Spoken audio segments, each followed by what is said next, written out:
ಅಮಲಮುಗರು ಗ್ರಾಮ ಪಂಚಾಯತ್ಗೆ ಅಧ್ಯಕ್ಷ ಮತ್ತು ಉಪಾಧ್ಯಕ್ಷರಾಗಿ ಕಾಂಗ್ರೆಸ್ ಬೆಂಬಲಿತ ಸದಸ್ಯರಾದ ಲತಾ ಪರಮೇಶ್ವರ್ ಮತ್ತು ಮೊಹಮ್ಮದ್ ಇಕ್ಬಾಲ್ ಅವರು ಆಯ್ಕೆಯಾಗಿದ್ದಾರೆ. ಅಮಲಮುಗರು ಗ್ರಾಮ ಪಂಚಾಯತ್ನಲ್ಲಿ 13 ಸದಸ್ಯರಿದ್ದು 11 ಕಾಂಗ್ರೆಸ್ ಬೆಂಬಲಿತ ಸದಸ್ಯರಿದ್ದರೆ 2 ಬಿಜೆಪಿ ಬೆಂಬಲಿತ ಸದಸ್ಯರಿದ್ದಾರೆ. ಅಧ್ಯಕ್ಷ ಮತ್ತು ಉಪಾಧ್ಯಕ್ಷ ಸ್ಥಾನಕ್ಕೆ ಅವಿರೋಧವಾಗಿ ಆಯ್ಕೆ ನಡೆಯಿತು.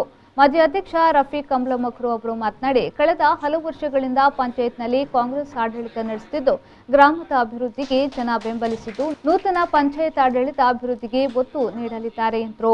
ನಮ್ಮ ಗ್ರಾಮ ಪಂಚಾಯತ್ನಲ್ಲಿ ಒಂದು 7-8 ತಿಂಗಳು ಅಧಿಕಾರ ಇಲ್ಲದೆ ಅಧಿಕಾರಿಗಳು ಪಂಚಾಯತ್ ನಡೆಸಿರುತ್ತಾರೆ. ಯಾರು ಜನಪ್ರತಿನಿಧಿಗಳು ಇಲ್ಲದ ನನ್ನ ಅನುಭವದಲ್ಲಿ ಇದು ಒಂದು 8 ತಿಂಗಳು ಅಧಿಕಾರಿಗಳೇ ಜನಪ್ರತಿನಿಧಿಗಳಿಲ್ಲದೆ ಚಲಾವಣೆ ಅಧಿಕಾರ ಮಾಡಿದ್ದಾರೆ.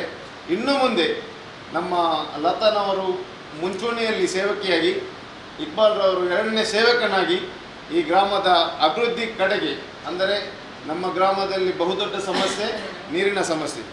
ಯಾಕೆಂದರೆ ನೀರು ಕೊಳವೆ ಬಾವಿ ಮಾಡಲಿಕ್ಕೆ ಹಣ ಇದೆ, ಜಾಗ ಇದೆ, ಆದರೆ ನೀರು ಸಿಗುವುದಿಲ್ಲ. ಈ ಸಮಸ್ಯೆ ಪಂಚಾಯತ್ ರಾಜ್ ಇಂಜಿನಿಯರಿಂಗ್ ಉಪವಿಭಾಗದ ಸಹಾಯಕ ಅಧಿಕಾರಿ ಅಭಿಯಂತರ ರೋಹಿದಾಸ್, ಪಂಚಾಯತ್ ಅಭಿವೃದ್ಧಿ ಅಧಿಕಾರಿ ಜಗದೀಶ್ ಎಸ್ ಮತ್ತು ಪಂಚಾಯತ್ ಸಿಬ್ಬಂದಿಗಳು ಭಾಗವಹಿಸಿದರು.